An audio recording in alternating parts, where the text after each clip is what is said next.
पहले भी समाजवादी सरकार में शिक्षा से लेकर के स्वास्थ्य और सुरक्षा के जो फैसले लिए गए थे, आज भी उत्तर प्रदेश सरकार के लिए और देश के लिए उदाहरण बने हैं। हाल ही में जापान का एक डेलीगेशन जब आया तो उस डेलीगेशन को वही 1090 जो कभी समाजवादी सरकार में शुरू हुआ था, उसी को दिखा करके सरकार ये बताना चाहती है कि महिलाओं की सुरक्षा के लिए वो क्या फैसले और क्या काम कर रहे हैं। मैं अपनी बहनों को, अपनी माताओं बहनों को और आधी आबादी को ये भरोसा दिला सकता हूं कि जहां आज स्त्री सम्मान समृद्धि योजना की हम लोग मैनिफेस्टो में लाने का भविष्य में काम करेंगे, वहीं उनकी सुरक्षा को लेकर के कोई भी समझौता समाजवादी सरकार में नहीं होगा। जहां 1090 की शुरुआत की थी, वहीं वर्ल्ड क्लास इंफ्रास्ट्रक्चर डायल 100 को दिया और वही डायल 100 आज सरकार कह रही है कि इंटीग्रेटेड सर्विस के लिए बन गया है।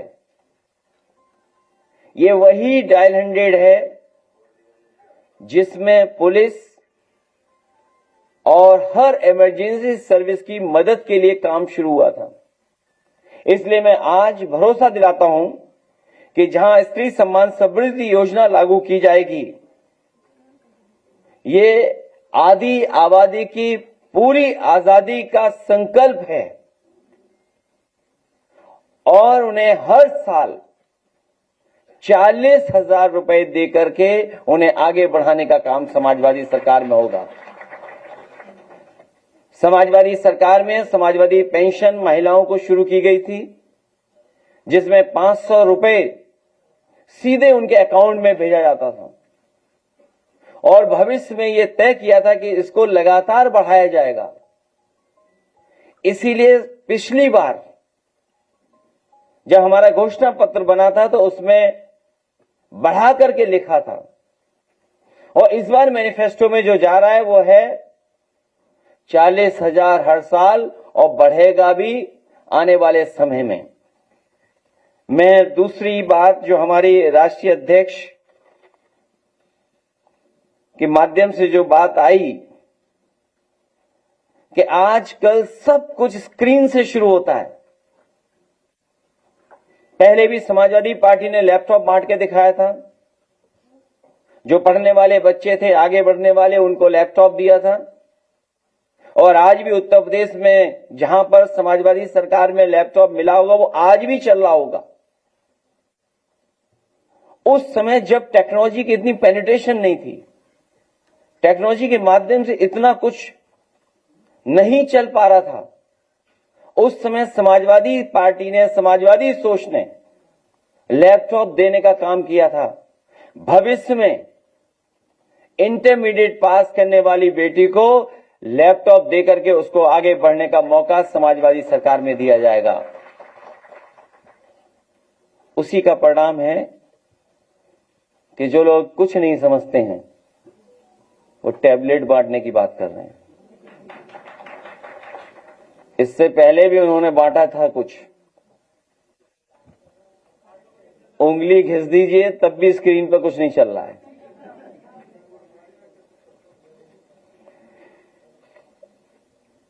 न केवल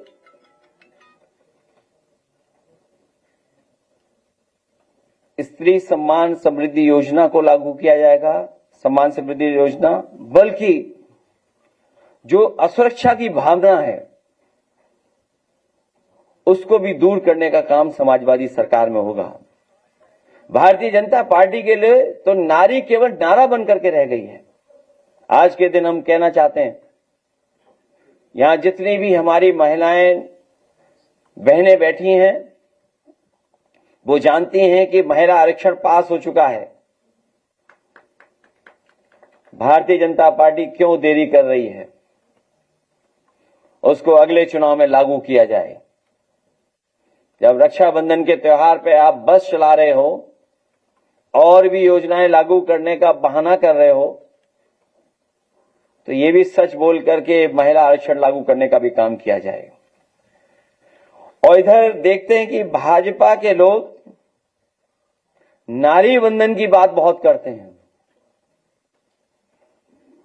जब वो नारी बंधन की बात करें तो इन भाजपा के लोगों को याद दिलाइए हाथरस की बेटी, इन्हें याद दिलाइए कि किस तरीके से मां बेटी को जिंदा जला दिया था। वो तस्वीर भी कोई नहीं भूला होगा कि एक बेटी अपनी किताबों को लेकर के भाग रही थी। जब घर उसका गिर रहा था, जलने जा रहा था, वो तस्वीर कोई नहीं भूला होगा और वो बात भी कोई नहीं भूला होगा कि जब एक अग्निकांड में मां के सामने हमारे प्रदेश के मुख्यमंत्री जी क्या कह रहे थे, और कह रहे थे कि वो भाषण सुनने के मूड में नहीं है। पूरे प्रदेश, देश और दुनिया में देखा है कि किस तरीके से सरकार के मुखिया क्या कह रहे थे कि हम भाषण सुनने के मूड में नहीं हैं। शायद कोई इस बात को भूला नहीं होगा और ये भी नहीं भूला होगा कि किस तरीके से खुशी दुबे को जेल भेज करके अपमानित करने का काम किया था। और जो आंकड़े बताते हैं, वो आंकड़े जो जानकारी में हैं, वो यही बताते हैं कि सबसे ज्यादा अन्याय बेटियों के ऊपर अगर कहीं हो रहा है तो वो उत्तर प्रदेश उसमें नंबर 1 है। हर तरह की घटनाएं अगर देखें तो सबसे ज्यादा आधी आबादी के ऊपर हो रही हैं।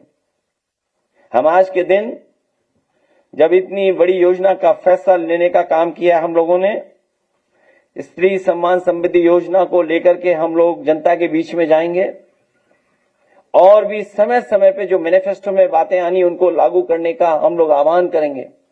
और कम से कम जनता को भरोसा है कि जब समाजवादी सरकार थी तो एम्बुलेंस भी चलती थी, न केवल 108 एम्बुलेंस चलती थी, बल्कि हमारी माताएं बहनें गर्भवती महिलाओं के लिए फ्री 102 एम्बुलेंस उन्हें अस्पताल और अस्पताल से वापस ले जाने का काम करती थी। आज मेडिकल नेग्लिजेंस की वजह से कितनी माताओं बहनों की जान जा रही है, वो आने वाले समय में हम आंकड़े भी आपको देंगे। यहीं पर हमने देखा कि किस तरीके से मेडिकल नेग्लिजेंस की वजह से जिनकी हादसा हुआ, जिनके साथ घटना हुई, वो अपना दुख बताने आते हैं। इसलिए आने वाले समय में आधी आबादी को पूरी आजादी दिलाने के लिए हम लोग लगातार काम करते रहेंगे। मैं इन्हीं शब्दों के साथ आए हुए सभी लोगों का मैं मंच पे जो उपस्थित हैं उनका धन्यवाद देता हूं। मेरे सामने जो लोग हैं उनका धन्यवाद देता हूं। विशेषकर महिला पत्रकार आई उनका धन्यवाद, और हमारे पत्रकार साथियों का भी विशेष आभार कि आज आकर के उन्होंने इस कार्यक्रम की शोभा बढ़ाने का काम किया।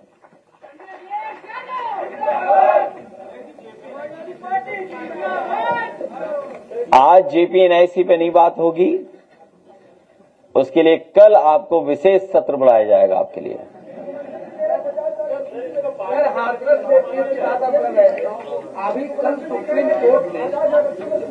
और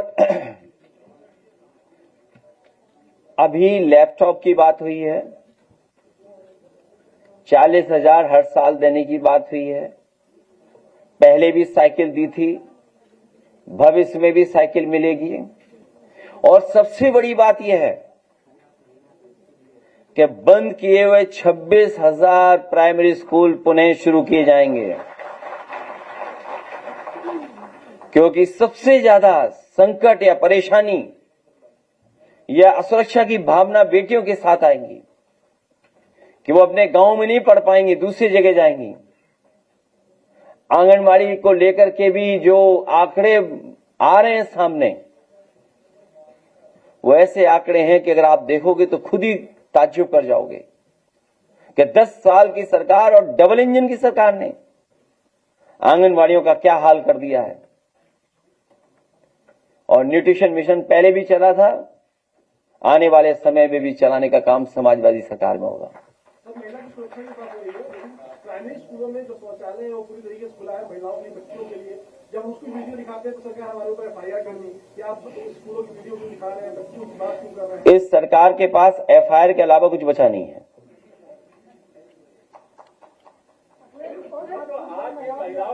बताया ये पूरा मैनिफेस्टो में इम्बिल्ट होगा, इसीलिए शुरुआत की है आज, और हर चीज शामिल होगी आने वाले समय में जो आपके सामने बात रखी जा रही है।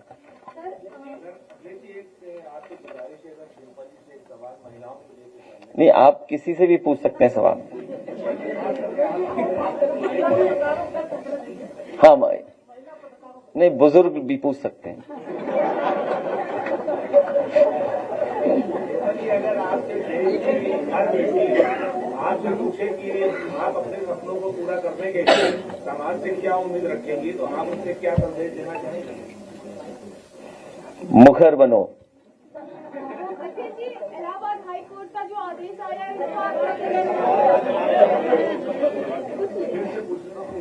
अगर देश की हर बेटी आपसे पूछे कि मैं अपने सपनों को पूरा करने के लिए समाज से क्या उम्मीद रखूं, तो आप उन्हें क्या संदेश देना चाहेंगे? कि समाज के अनुसार मत चलिएगा। जो समाज कहता है, आपको बंदिशों में बांधने की जो कोशिश करता है, उनको तोड़ते हुए जो आप करना चाहते हैं पूरे पैशन के साथ करें, और पूरा अपना डिसिप्लिन और परसिस्टेंस मेंटेन करते हुए जो भी आप बनना चाहते हैं उसकी तरफ आप आगे कदम बढ़ाएं। Thank you.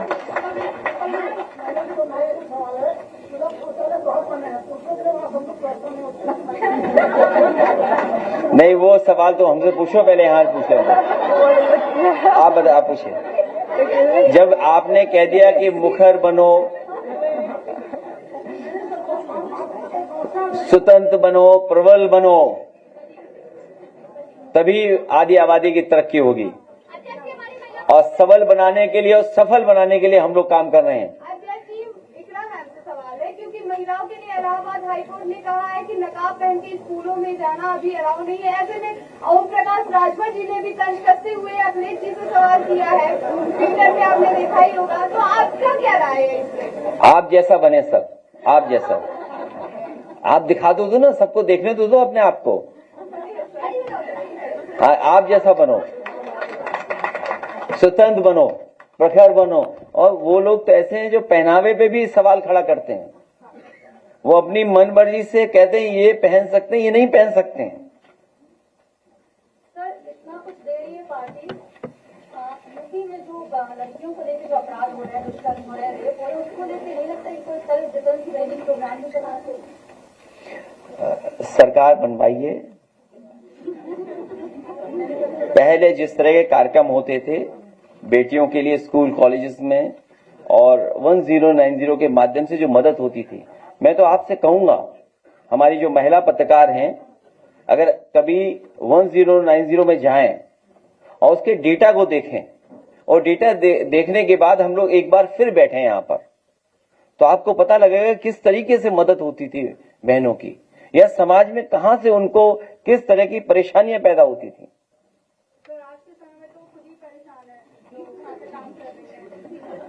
जिस तरह हमारे पत्रकार साथी परेशान है, वैसे हर आदमी परेशान है। दूषित पेयजल पर क्या बोलेंगे अखिलेश जी?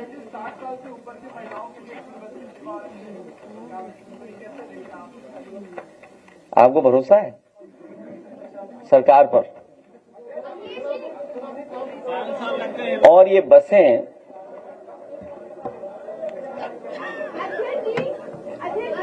इसीलिए जो हमारी बहन ने पढ़ा था, वो कागज है आपके पास? असल में हमारी ऑफिस को भी फुल शील्ड रखना पड़ेगा। हमारी योजनाएं वहां तक पहुंच रही हैं, हमें समझ में नहीं आ रहा कैसे पहुंच जा रही हैं। आज जब हमें तय करना था 2 हफ्ते पहले कि आने वाले समय में मैनिफेस्टो में हम लोग ये तय करेंगे, तो हमारी ऑफिस से ही सूचना वहां पहुंच गई लगता है, और उसी का परिणाम है कि बस फ्री हो गई। सोचिए आप जी। और न केवल वो, जो हमारे शहर में, अगर हमारे जो बहनें बैठी वो जानती होंगी, यूनिवर्सिटी कॉलेज में जाने के लिए, यूनिवर्सिटी और कॉलेज में जाने के लिए शहरों में फ्री सेवा बच्चों को, छात्राओं को दी थी पहले भी, और आने वाले समय में भी देंगे। और लखनऊ में जो मेट्रो बनी है, यूनिवर्सिटी और कॉलेज में जाने के लिए उन्हें कार्ड से फ्री भेजने का काम किया जाएगा।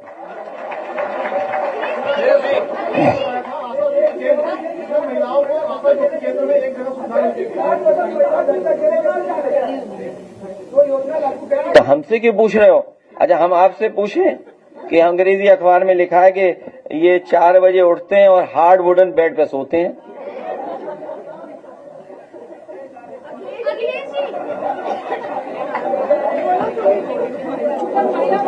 क्यों, क्या पूछ रहे थे?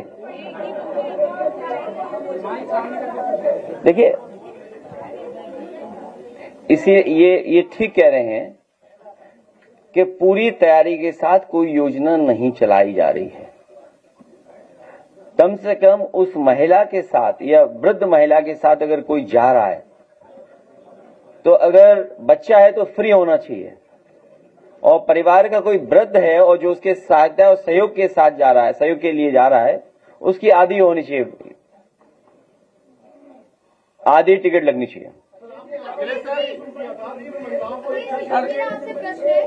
नहीं, आप इनसे पूछिए, सांसद लोग हैं और ये लोग हैं, पूछिए, फिर हमसे पूछिए। पीडीए का अर्थ ये बताया जाता था पिछड़ा, दलित और आदिवासी, और अब पीडीए से पी फॉर पंडित हो गया है और ए फॉर आधी आबादी, जिसे आज बताया गया। तो क्या कुछ चेंज कर रही है सरकार, कुछ नया लेके आने वाली है 2027 के चुनावों में? आप जेनजियो के जेन अल्फा हैं आप।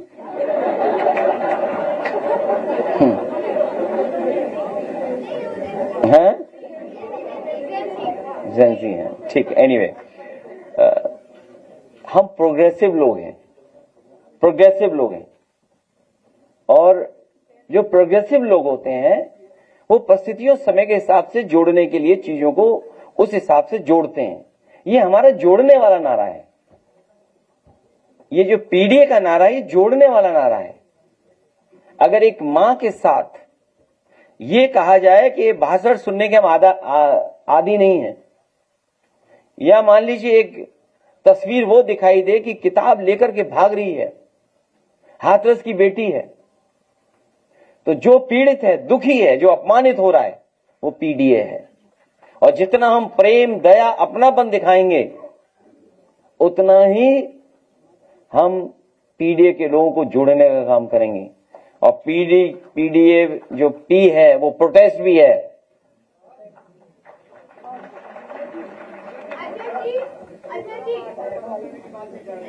हमने सिर्फ टॉयलेट को लेकर के एक समस्या, मतलब हमने पड़ताल किया तो उसमें पिंक टॉयलेट में जो है खाना बनाया जा रहा था।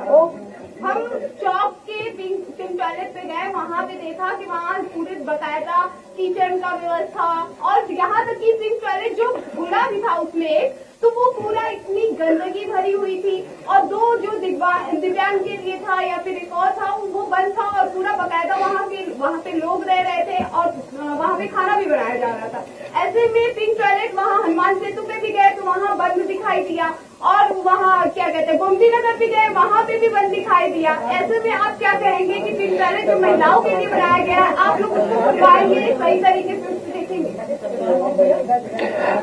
बनाया नहीं, कोई बात नहीं, उन्हें पूछना ठीक है, पूछना इसलिए भी ठीक है। हमारे पत्रकार साथी, हम सब जानते हैं हर साल बजट कितना आता है आपके विभाग का। उसके आगे की बात हम और आप न करें तो ही ठीक है। खैर, ये जो सवाल उठाए, ये बहुत महत्वपूर्ण सवाल है। कई बार टॉयलेट न होने की वजह से भी आपने घटनाएं सुनी है और घटनाएं अखबारों में पढ़ी हैं। भविष्य में आंगनवाड़ी हो, आपके स्कूल्स हो, प्राइमरी स्कूल्स हो, या बेसिक पब्लिक एमिनिटीज हैं, इनको भी अच्छा बनाने का काम करेंगे। कम से कम ये एमिनिटीज वर्ल्ड क्लास हों, उस दिशा में समाजवादी काम करेंगे। और आपने कहीं भी देखा होगा, जो ज्ञान बांटा जा रहा है वो समाजवादियों के हॉल में बांटा जा रहा है। दूसरी तरफ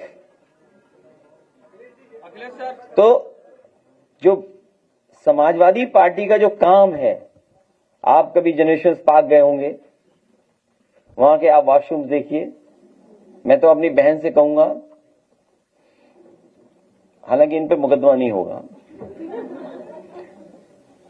इधर सुना है कि यूट्यूबर्स को या बहुत सारे जो जर्नलिस्ट हैं वो बैन किए जा रहे हैं कि स्कूल में आप कोई वीडियो नहीं बना सकते हैं। आप जो समाजवादी सरकार में जो बना इंफ्रास्ट्रक्चर, उसके वीडियोस और इनकी सरकार में जो बना है उसके वीडियोस आप चला सकते हो, तो आपको तुलना करने में और आपको फर्क नजर आ जाएगा कि फर्क क्या है। लोहिया पार्क के आप देखिए टॉयलेट्स हैं कि नहीं अच्छे। और मैं आपसे बहन से कहूंगा कि उसको टॉयलेट मत कहिए, उसको इज्जत का घर कहिए। अखिलेश सर, एक सवाल है। बहुत दिनों से चर्चाएं थी और जब डिंपल मैम उनसे पूछ लेना, फिर तुम्हारा नंबर आएगा। पहले आप जैसा कि थोड़ी देर पहले आप बोल रहे थे कि जो आपके साथी कोई आपकी योजनाएं जो है वो लीक करते हैं, तो ऐसा भी हो सकता है कि थोड़ी देर बाद बीजेपी की तरफ से एक प्रेस कॉन्फ्रेंस और कहा जाए कि कल जो हमने कैबिनेट की बैठक की, हमने जो महिलाओं को लेकर योजनाएं और कई सारी योजनाएं लाए, उसके बाद जो है हमारा कॉपी किया जा रहा है। हाँ, ये बात तो ठीक कह रहे हो आप जानकारी नहीं रखती हो। हमारी जो बहुत सीनियर पत्रकार लग रही हैं, आई हैं आज, और उन्हें पता होगा कि जब नहीं मैं मुझे याद है कि जिस समय मैंने ये 40,000 की बात की थी, सवाल ये नहीं होना था। सवाल ये होना था कि जिस समय समाजवादी पार्टी ने ये तय किया था कि हम अपनी माताओं बहनों को हम 40,000 रुपए देंगे साल का, याद कीजिए भारतीय जनता पार्टी के लोग क्या कहते थे, ये पैसा आएगा कहां से इंतजाम करेंगे आप। मैं अपनी बहन से कहूंगा कि अगर आप अच्छी जर्नलिस्ट हैं, ईमानदार जर्नलिस्ट हैं, अगर वो तमाम नेताओं के स्टेटमेंट चलाना भाजपा के, जिन्होंने क्या क्या कहा था 40,000 जब मैंने तय किया था, और उसका गणित बताया था मैंने आपको। अगर हमारी चलाई हुई योजना जो 500 रुपए डायरेक्ट अकाउंट में पहुंचती थी डीबीटी सिस्टम के तहत, याद होगा आपको, डीबीटी सिस्टम लागू किया था, और उस समय उत्तर प्रदेश सरकार में जो समाजवादी थी, सबसे ज्यादा अकाउंट खुलवाने का भी रिकॉर्ड किसी ने बनाया था, वो समाजवादी पार्टी और समाजवादी सरकार थी। सबसे पहले 500 रुपए देने का काम अगर किसी ने शुरू किया था उत्तर प्रदेश में, तो समाजवादी पार्टी ने शुरू किया था, और बिना भेदभाव के हम लोग दे रहे थे, क्योंकि हर घोषणा पत्र में हम बढ़ा करके दे रहे थे, 1,500 तक ले गए थे, और पिछली बार जब तय किया था वो 3,000 तय किया था। 3,000 गुणा 12 36,000, और 10 साल से भारतीय जनता पार्टी ने नहीं दिया, उसका इंटरेस्ट 4,000, तो कितने हुए? 40,000 रुपए देने जा रहे हैं। और जब बीजेपी के ही लोग देना चाहते हैं, बंगाल में अभी मैंने विज्ञापन पढ़ा था, ये जो अंग्रेजी अखबार और तमाम अखबार यूपी के जो हैं उनमें फ्रंट पेज पे था, उसमें लिखा था कि हर साल और हर महीने 3,000 रुपए दिया जाएगा। तो सोचिए, जब समाजवादी पार्टी 3,000 दे रही थी, पीडे का मतलब पेट में दर्द भी है,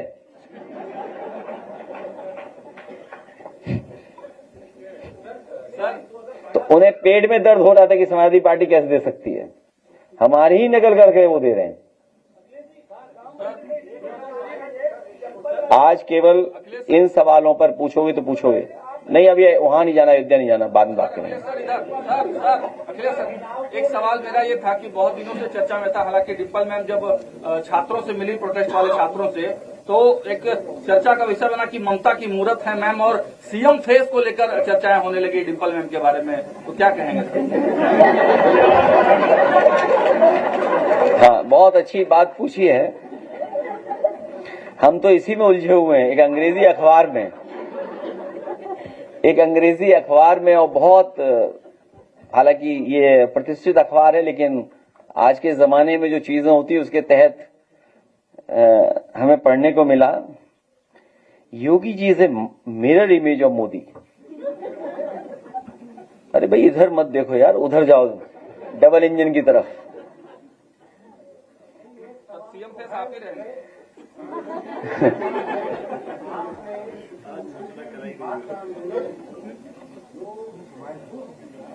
से आपको यहाँ बताना चाहिए और उस आंदोलन में आपने छात्रों की जो मदद की उस समय आपको नेताजी का कर्म याद आया, नेताजी याद आए या नहीं, ये भी बताना चाहिए। मैं अपने बहुत सीनियर पत्रकार का धन्यवाद देता हूं कि एक बहुत महत्वपूर्ण बात तो आपने उठाई है। हालांकि वो बात कहेंगे अभी आप लोग कहेंगे, उसके बैकग्राउंड में मैं बता दूं थोड़ा सा।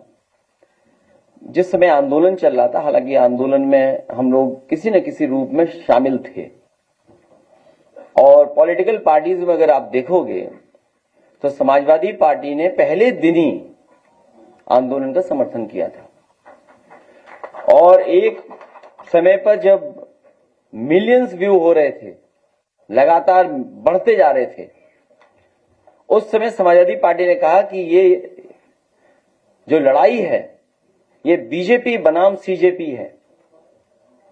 और उसके बाद जब आंदोलन हुआ तो हमारे जितने भी यंग एमपीज हैं, जिसमें डिम्पल हैं, इकरा हसन हैं और प्रिया सरोज हैं, पुष्पेंद्र और जितने भी यंग एमपीज थे, वो सब आंदोलन में शामिल होना चाहते थे।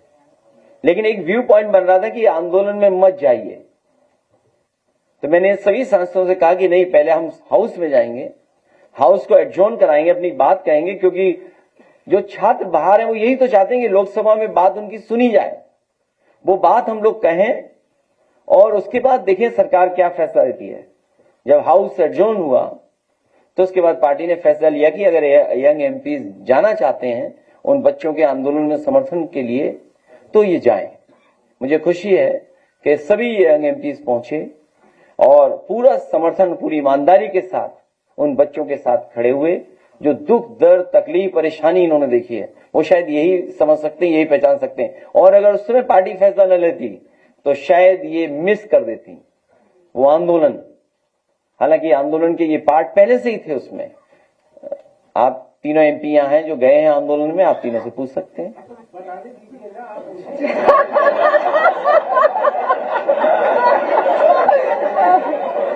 भाई ऐसा है, एक कैब अगली बार ला दूंगा, मैं जब भूल गया नहीं, गलती हो गई। नहीं अभी उधर ही पूछा, नहीं आप अपना प्रश्न फिर पूछे।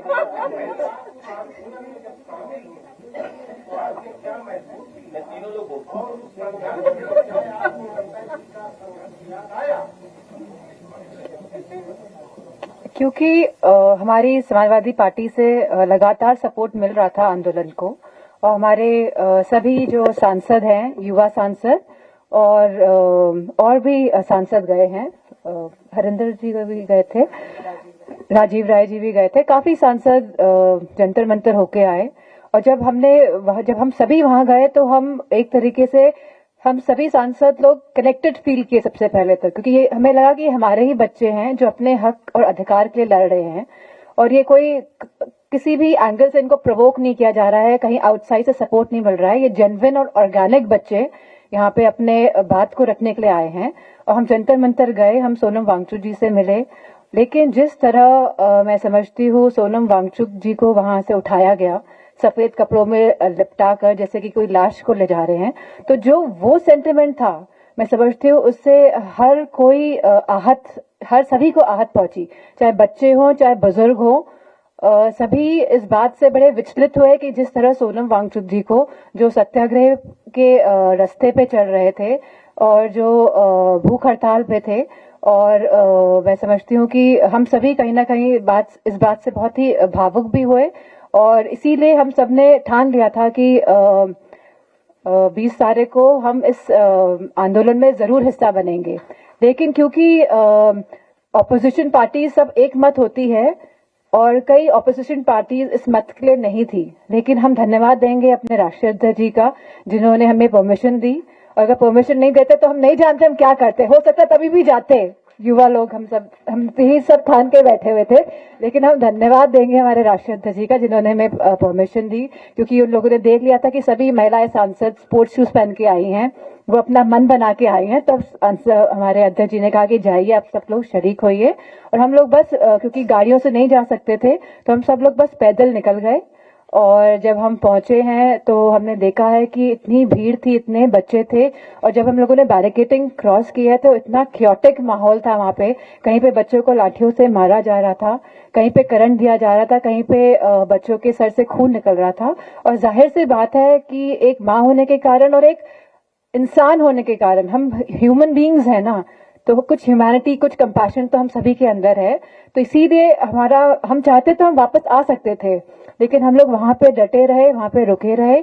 और हम लोग मैं समझती हूँ जब बैरिकेडिंग में फंस गए थे तो कई युवा सांसद हमारे जो मेल्स हैं वो बैरिकेडिंग को कूद के फांद के चले गए उस तरफ। और पीछे क्योंकि बैरिकेडिंग पुलिस ने लगा रखी थी और बच्चे ना आगे जा पा रहे थे ना पीछे आ पा रहे थे, और वहीं पे बच्चों को लाठियां बजाई जा रही थी और इतना उमस और इतना घुटन जैसा माहौल था। लेकिन उसके बावजूद भी जो हौसला बच्चों ने दिखाया उस दिन, मैं नहीं समझती जिस तरह जो इस सत्ता के जो लोग हैं, जो घमंड में जिस तरह घमंड को चूर करने का कहीं ना कहीं सभी बच्चों ने जो कार्य किया है, हम सभी उनको धन्यवाद देते हैं और उनको सलाम करते हैं। और मेरा मानना है क्योंकि हम सब महिलाएं थी, चाहे पुरुष हो कोई भी हो, इस तरह का वातावरण देके किसका दिल नहीं पसीजेगा। We could feel the pain basically because इतने बच्चे मतलब घबराए हुए थे, बेटियां इतनी चिल्लाती हुई अंदर आ रही थी कि हमारे कपड़े फाड़ दिए गए और न जाने क्या क्या हुआ, करंट लगाया गया, बच्चे बता रहे थे हमको। तो हमारा बिल्कुल भी ये मन नहीं हुआ कि हम इनको कहीं भी छोड़ के जाए। हम उनको एम्बुलेंस की सेवा पहुंचाने का कार्य करें। वहां से हम अधिकारियों से बात कर रहे थे कि एम्बुलेंस में ड्राइवर्स नहीं है तो आप ड्राइवर्स दीजिए जिससे कि बच्चों को हॉस्पिटल लेके जाया जा सके। तो मैं समझती हूँ अपने आप में इस आंदोलन ने हमें भी कहीं ना कहीं बहुत शक्ति देने का कार्य किया है, क्योंकि बच्चों का जो पूरा जो एटमॉस्फेयर था और जो मतलब डरे नहीं और जो लड़े, और जो मैं समझती हूँ कहीं ना कहीं सरकार को जिन्होंने एक तरीके से एक एग्जाम्पल दिया कि कोई भी इस सरकार के विरुद्ध लड़ सकता है। और इसके पूरे आंदोलन के बाद क्या किया सरकार ने, इस पूरे आंदोलन के बाद सरकार ने जितनों भी बच्चों ने रील्स डाली थी सोशल मीडिया में, और जितने भी हमारे जो यूट्यूबर्स हैं जिनके मिलियंस ऑफ फॉलोअर्स हैं, उन सबके उन रील्स को हटाने का कार्य सरकार ने किया। सरकार ये जान गई कहीं ना कहीं वो इन बच्चों के हाथों से हारी है सरकार। और मैं समझती हूँ एक संदेश पहुंचा है पूरे देश में, पूरे समाज में कि भारतीय जनता पार्टी को हरा सकते हैं हम लोग मिलकर। अगर हम लोग साथ लड़ेंगे तो भारतीय जनता पार्टी को हराना कोई मुश्किल कार्य नहीं है। तो मैं समझती हूँ कि ये आंदोलन एक तरीके से संजीवनी बूटी साबित हुआ है इस पूरे भारतवर्ष के लिए। Thank you.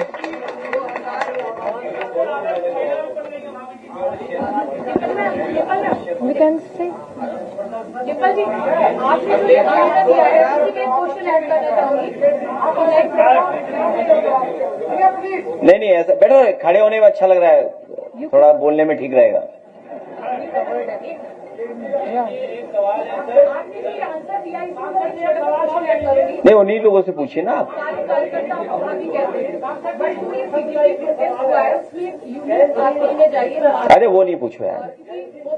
अच्छा जैन जी, हाँ जैन जी। वो जो आपका रिएक्शन था वहाँ पर जो एग्रेशन था, क्या वो आगे भी देखने को मिलेगा? जैसे कि मैंने कहा आंदोलन में भाग लेके हमको भी एक तरह की शक्ति का अनुभव हुआ है। तो अब जब जहां जरूरत पड़ेगी समाजवादी पार्टी पूरी तरह से तैयार है। Thank you. हाँ क्या उन सवालों पे जैन जी के साथ समाजवादी पार्टी किस तरह से समझ? सॉरी, सभ्यता और संस्कृति की बातों को बताया गया, जैन जी को प्रश्न किए गए कि उनकी भाषा मर्यादित नहीं है, वो पृथक थे, मुखर थे, आदि हमारी उसमें शामिल थी। समाजवादी पार्टी का क्या स्टैंड है आगे के लिए? नहीं उनसे क्यों पूछो, स्वतंत्र बनो, सबल बनो। इतना भी पत्रकार नहीं हो, किससे क्या आइडियोलॉजी पूछ रहे हो? इतना तो पढ़ के आते। सबल बनो, सफल बनो। सबल बनो, सफल बनो, स्वतंत्र बनो, प्रखर बनो, मुखर बनो, यही है संदेश इसका। सबल प्रखर, हाँ यही है आंदोलन। वो उन्होंने पढ़ा था, प्रिया ने पढ़े थे वो स्लोगन। दोबारा बोल दो प्रिया। बैठ के बोलो कोई जोर के उसका 1 मिनट रुको I think it's not on mic on करो अब बोलो be vocal be radiant be free be powerful be strong be successful यही मैसेज है। 2025 का एक विवाद है जो हमें भी नहीं अच्छा लगा जब वो बोला गया। एक मौलाना जी ने आप पर टिप्पणी की। नहीं देखोगे ये आज तुम योजना पे बात करोगे, लो इन पे पूछो the monk who could succeed Modi, इसमें नहीं पूछोगे। The Hindu monk who could succeed Modi, ये नहीं पूछोगे। And he gets up at 4 a.m. from his hard wooden bed.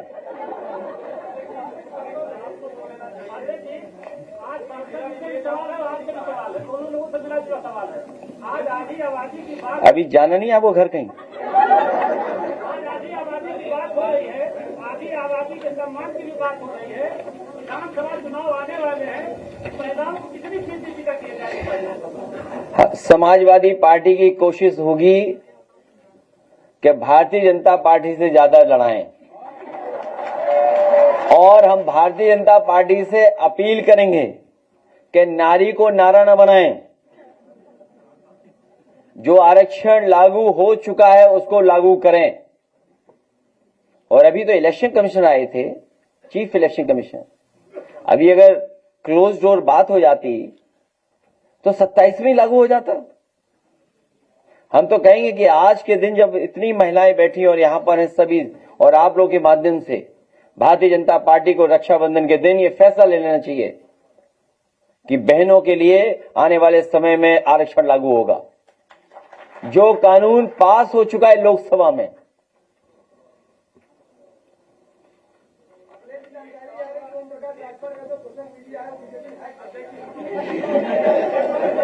अभी हमारे पास राष्ट्रीय अध्यक्ष हैं एक महिला सभा की।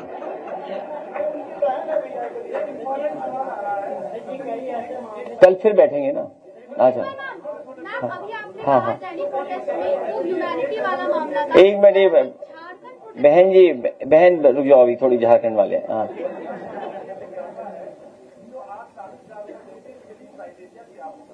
जो गरीब है उसको मिलेगा। आप बता दो भारत सरकार की क्या है? नहीं, जिस तरीके से समाजवादी पेंशन योजना गरीब को दी गई थी और उन मानकों को बहुत सरल बनाया गया था, नियमों को सरल बनाया गया था। केंद्र शुरू किया था महिलाओं के लिए, उसके नीचे कई सारी सुविधाएं मिलती थी। आज उसकी हालत खराब है, वहाँ पे अधिकारी नहीं मौजूद है, लोगों की सुविधाएं नहीं मिल पा रही है। 26 जिलों में आपने शुरू किया था महिलाओं के लिए, उसकी स्थिति खराब हो रही है, लेकिन सरकार उसको मदद नहीं पहुंचा रही सकती। आप सोचिए कि जब इन्हें महिलाओं की सुरक्षा को लेकर के या टेक्नोलॉजी किस तरीके से इस्तेमाल की जा रही है, 1090 पे ले जाना पड़ा सरकार को। और ये सरकार बताना भूल गई होगी कि समाजवादी पार्टी की सरकार में ये बनाया गया था। इसी तरह हमारी बेटियों के लिए, महिलाओं के लिए अगर कोई कानूनी या किसी तरह की मदद की आवश्यकता होती थी तो वो क्या नाम था, ज्योति केंद्र, आशा ज्योति केंद्र के माध्यम से मदद होती थी, जिसमें लीगल मदद, मेडिकल या अन्य किसी तरह की मदद के लिए आशा ज्योति केंद्र में उन महिलाओं को, बेटियों की मदद होने के लिए सेंटर्स बनाए थे। उन सेंटर्स को बर्बाद कर दिया सरकार ने। आने वाले समय में मदद के लिए और कानून व्यवस्था को सुधारने के लिए और अपनी महिलाओं, बेटियों की सुरक्षा के लिए कोई समझौता नहीं किया जाएगा। ये समाजवादी पार्टी का संकल्प होगा। सर, देश में इस वक्त फिर से आरक्षण की समीक्षा पर चर्चा होने लगा वो कल करेंगे बात, आप कल आना। आपका स्टैंड क्या है? सर, हाथरस एक केस है, हाथरस पीड़ित लोग के लिए आज भी करना पड़ रहा है। वो इसलिए क्योंकि भारतीय जनता पार्टी उनकी मदद नहीं करना चाहती है। जो सरकार कोर्ट का ना मानती हो, उससे क्या उम्मीद करोगे आप? हाईकोर्ट ने भी टिप्पणी की है कि सरकार अड़ियल रही अपना। सरकार संविधान और कानून और लोकतंत्र की परवाह नहीं कर रही है। सभी संस्थाओं को अपने ढंग से चलाना चाहते हैं। क्या पहने आप, क्या खाएं आप, ये सुरंगवादी लोग जो हैं, जो सुरंग में रहते हैं, अनरजिस्टर्ड लोग, जो समय समय पर समाज में जहर घोलने का काम कर रहे हैं। आप में से कोई चीनी पे सवाल नहीं पूछा, बताओ कैसे पत्रकार हो आप, कैसे पत्रकार बन गए हो आप, बताओ। अच्छा ठीक है, तो अच्छा हाँ, कल वंदे मातरम पे स्टैंड क्या है सर, ये बता दें। सर, जौनपुर में नेताओं ने चीनी को लेकर सवाल किया कि चीनी का रेट इतना बढ़ गया, उनको सस्पेंड कर दिया गया। कल लखनऊ में कुछ समय पहले महिलाओं के लिए टू व्हीलर महिला राइडर की व्यवस्था शुरू की गई थी, उसको आप कैसे देखते हैं? और लखनऊ घुमाने के लिए जो बस करी गई थी वो कहाँ है? ये कोई बात हुई? आप तुम सरकार पे भरोसा क्यों करते हो, क्यों यकीन करते हो? आप ये बताओ कि 4 बजे तख्त पे सोते हैं क्या वो? तुम तो हल पर थी, तुम जब हर बात जानते हो तो क्यों सवाल पूछ रहे हो? ठीक है, तो इसीलिए तुम भी प्रखर बन रहे हो, मुखर बन रहे हो। वंदे मातरम पर क्या स्टैंड है सर पार्टी का? वंदे मातरम पर सर क्या स्टैंड है पार्टी का? हम बता चुके हैं, क्लियर कर चुके हैं। हमें तो गाना गाना आता है, तुम्हें नहीं गाना आता है। बताओ, पढ़ दो, गाओ, चलो बताओ, गाओ ना। सुजलाम सुफलाम मलय शीतलाम, इसके बाद तुम बताओ। हद हो गई, बस इसी लायक हो तुम।